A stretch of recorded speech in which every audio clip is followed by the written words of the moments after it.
चलिए जानते हैं आज की 50 बड़ी खबरें सिर्फ 10 मिनट में। लेकिन उससे पहले आप चैनल को सब्सक्राइब करके वीडियो को शेयर जरूर कर दीजिए। पीएम मोदी के 73वें जन्मदिन पर बीजेपी का स्पेशल प्लान, 16 दिन तक पूरे देश में चलाएगी सेवा ही संगठन कार्यक्रम।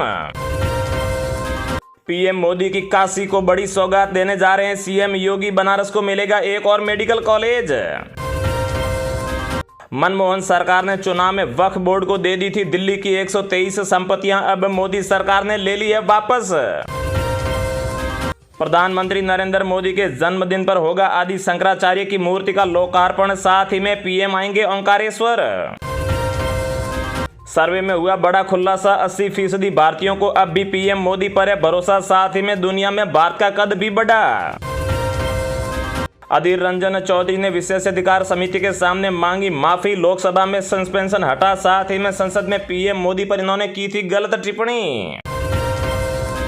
विदेशी पर्यटकों को अब भी खूब भा रहा है भारत, 2023 के पहले 6 महीनों में 44 लाख विदेशियों ने घूमा इंडिया।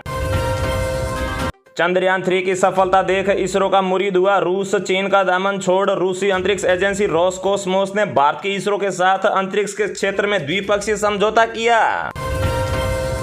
बिहार के डिप्टी सीएम तेजस्वी ने कहा है कि हमारा पीएम उम्मीदवार होगा नरेंद्र मोदी से भी ज्यादा सच्चा और ईमानदार। भारतीय महिला ब्लाइंड क्रिकेट टीम की कप्तान ने बयां किया अपना दर्द, कहा नीरज चोपड़ा भैया के लिए बहुत खुश हैं, लेकिन हमें भी थोड़ी सी पहचान चाहिए। छत्तीसगढ़ में बीजेपी का चुनावी बिगुल, कांग्रेस के खिलाफ गृह मंत्री अमित शाह जारी करेंगे अपना आरोप पत्र। सीएम गहलोत से मिले फोन पर खुश हुई दादी, बोली वोट तो मोदी को ही दूंगी। ओवैसी की सभा में लगे पाकिस्तान जिंदाबाद के नारे, झारखंड के डूमरी में रैली के दौरान की घटना, पुलिस ने दर्ज कर ली है एफआईआर। उत्तराखंड में आपदा से अब तक 1335 करोड़ रुपए का नुकसान, सीएम धामी ने मोदी सरकार से लगाई मदद की गुहार। अडानी ग्रुप की फिर से बड़ी मुश्किलें, एक और रिपोर्ट के बाद टूटे शेयर के दाम।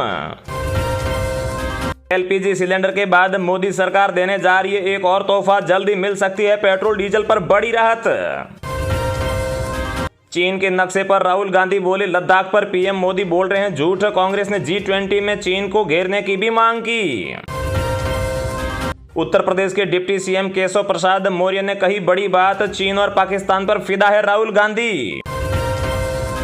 विपक्षी गठबंधन इंडिया के नेताओं ने पोस्टर में राहुल गांधी को सबसे आगे रखने और साथ ही में आम आदमी पार्टी के राष्ट्रीय संयोजक अरविंद केजरीवाल को गायब करने को लेकर आलोचना का सामना करना पड़ा।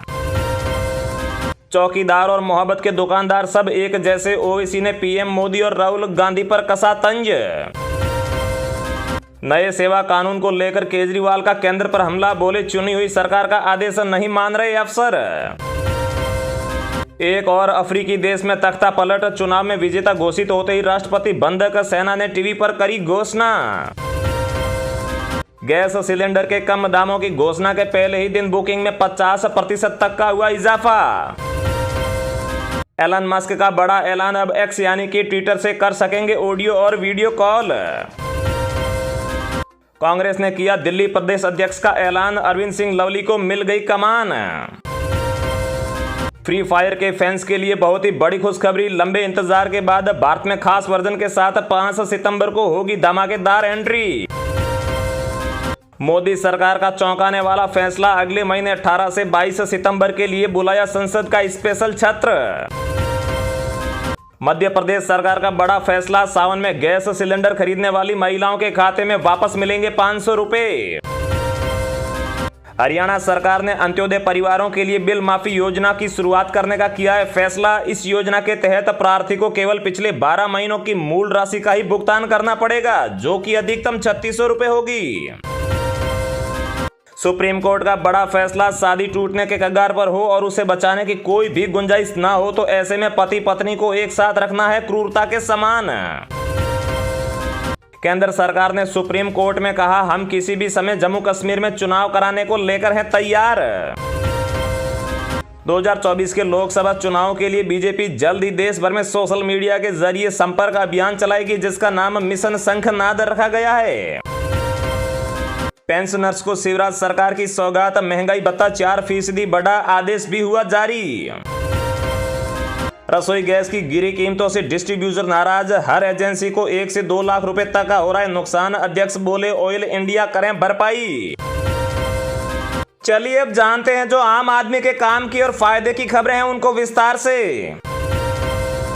सितंबर से बदल जाएंगे ये जरूरी नियम, आम लोगों पर पड़ेगा सीधा असर। जी हां दोस्तों, सितंबर के महीने में कई अहम वित्तीय नियमों में बड़ा बदलाव होने वाला है। ऐसे में हर व्यक्ति को जानना जरूरी है कि सितंबर महीने में क्या क्या बड़े बदलाव होने वाले हैं। इनमें सबसे अहम काम 2000 रुपए के बचे हुए नोटों को 30 सितंबर तक बदलवाने जैसे कई जरूरी काम शामिल है।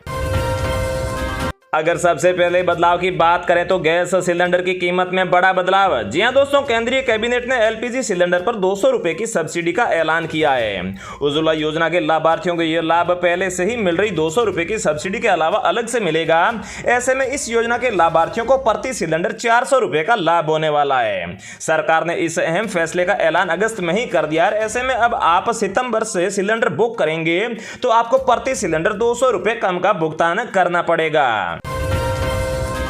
अगला बदलाव, आधार कार्ड दोबारा करना होगा वेरीफाई। जी हां दोस्तों, अगर आप अपने आधार कार्ड को फ्री में अपडेट करना चाहते हैं तो आपको इससे 14 सितंबर 2023 तक फ्री में अपडेट करा सकते हैं। आपको बता दें कि यूआईडीआई ने 14 सितंबर तक आधार को फ्री में अपडेट करने की समय सीमा तय की है। पहले यह समय सुविधा केवल 14 जून तक दी थी, उसके बाद में 14 सितंबर तक इसे बढ़ा दिया गया है। 1 सितंबर से होने वाले अगर अगले बदलाव की बात करें तो क्रेडिट कार्ड के नियम भी बदल जाएंगे। जी हां दोस्तों, अगर आपके पास में एक्सिस बैंक का मैग्नस क्रेडिट कार्ड है तो सितंबर महीने से इसके नियम और शर्तों में बड़ा बदलाव होने वाला है। 1 सितंबर से नए कार्ड धारकों को सालाना शुल्क के तौर पर 12,500 रुपए प्लस जीएसटी देना होगा। वहीं पुराने ग्राहकों को 10,000 रुपए प्लस जीएसटी देना होगा। पूरे वर्ष के दौरान 25 लाख रुपए तक की खरीदारी करने वाले ग्राहकों के लिए शुल्क भी माफ कर दिया जाएगा। अगले बदलाव की बात करें तो सितंबर से बंद हो जाएगी एसबीआई बैंक की यह खास सुविधा। जी हां दोस्तों, अगर आप भी एसबीआई के वीकेयर स्कीम में निवेश करना चाहते हैं तो सितंबर महीने तक ही ऐसा कर सकते हैं। इस खास स्कीम में निवेश की समय सीमा 30 सितंबर 2023 को खत्म हो रही है और एसबीआई की इस स्कीम का फायदा सिर्फ वरिष्ठ नागरिक ही उठा सकते हैं। इस योजना के तहत वरिष्ठ नागरिकों को आम लोगों की तुलना में 5 साल या फिर इससे अधिक अवधि के लिए 7.5% तक का ब्याज भी मिलता है। अगले बदलाव की बात करें तो सीएनजी और पीएनजी की कीमतों में भी होगा बदलाव। जी हां, सरकार ने एलपीजी गैस सिलेंडर की कीमतों में राहत का ऐलान किया है। अब सीएनजी और पीएनजी उपभोक्ताओं को भी उम्मीद है कि सितंबर महीने से उन्हें राहत मिलेगी। आने वाले त्योहारी सीजन में उपभोक्ताओं पर दबाव कम करने के लिए सरकार इनकी कीमतों में कटौती का भी ऐलान कर सकती है। हालांकि इसका खुलासा 31 अगस्त की आधी रात तक ही हो पाएगा। अगले यहाँ पर बदलाव की बात करें तो पैन और आधार को लिंक करना हो चुका है अनिवार्य। जी हां दोस्तों, पैन और आधार कार्ड को लिंक करने के मामले में भी एक बड़ा अपडेट सामने आया है। अगर कोई नागरिक इस महीने के अंत तक पैन को आधार से लिंक नहीं कराता है तो फिर उसका पैन कार्ड सितंबर महीने के बाद यानी कि 1 अक्टूबर 2023 को निष्क्रिय हो जाएगा। अगर आपका पैन आधार से लिंक नहीं है तो इसका सीधा असर आपके डीमैट अकाउंट पर भी पड़ने वाला है। अगले बड़े बदलाव की बात करें तो पेट्रोल डीजल की कीमतों में भी होगा बदलाव। जी हां दोस्तों, हर महीने की आखिरी तारीख को पेट्रोलियम कंपनियां पेट्रोल और डीजल की कीमतों की समीक्षा करती है। ऐसे में अगस्त महीने के अंत में होने वाले त्योहारी सीजन को देखते हुए राहत की घोषणा की जा सकती है और अगर ऐसा होता है तो लंबे समय के बाद में सितंबर महीने से पेट्रोल और डीजल की कीमतों में बदलाव देखने को मिल सकता है। 1 सितंबर 2023 से होने वाले अगर अगले बदलाव की बात करें तो डीमैट खाता पूरा करने की भी इस महीने है अंतिम तारीख। जी हां दोस्तों, यदि आप अपने डीमैट खाते में नॉमिनेशन की प्रक्रिया को पूरा नहीं किया है तो आपको यह काम भी 30 सितंबर 2023 से पहले पूरा कर लेना चाहिए। बिना नॉमिनेशन वाले खाते को उक्त तिथि के बाद में सेबी के द्वारा निष्क्रिय किया जा सकता है।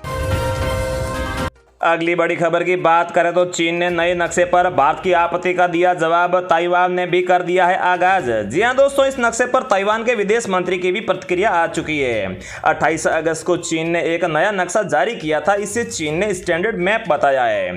इस नक्शे में एक बार फिर अरुणाचल प्रदेश और अक्साई चीन को सीमा में यहाँ पर दिखाया गया है। भारत ने इस नक्शे के मामले में चीन से राजनीतिक स्तर पर विरोध भी दर्ज किया था। भारतीय विदेश मंत्री एस जयशंकर ने भी एक निजी चैनल को दिए इंटरव्यू में इस नक्शे पर कहा था कि बेतुके के दावे करने से एक दूसरे का क्षेत्र अपना नहीं हो जाता है। अब चीन के विदेश मंत्रालय ने एक सवाल के जवाब में भारत के विरोध का भी जवाब दिया है। चीन के विदेश मंत्रालय के प्रवक्ता वांग वेनविब ने कहा है कि 28 अगस्त को प्राकृतिक संसाधन मंत्रालय ने 2023 का स्टैंडर्ड मैप जारी किया था। चीन में कानून के मुताबिक संप्रभुता की प्रक्रिया के तहत ये एक नियमित प्रथा है और हम उम्मीद करते हैं कि संबंधित पक्ष इस मुद्दे पर वस्तुनिष्ठ रहेगा और शांति से काम लेगा। संबंधित पक्ष इस मुद्दे की जरूरत से ज्यादा व्याख्या करने से भी बचें। तो दोस्तों, रोजाना ऐसी खबरें पाते रहने के लिए चैनल को सब्सक्राइब करके बेल आइकन को जरूर प्रेस कर लीजिए। जय हिंद, वंदे मातरम।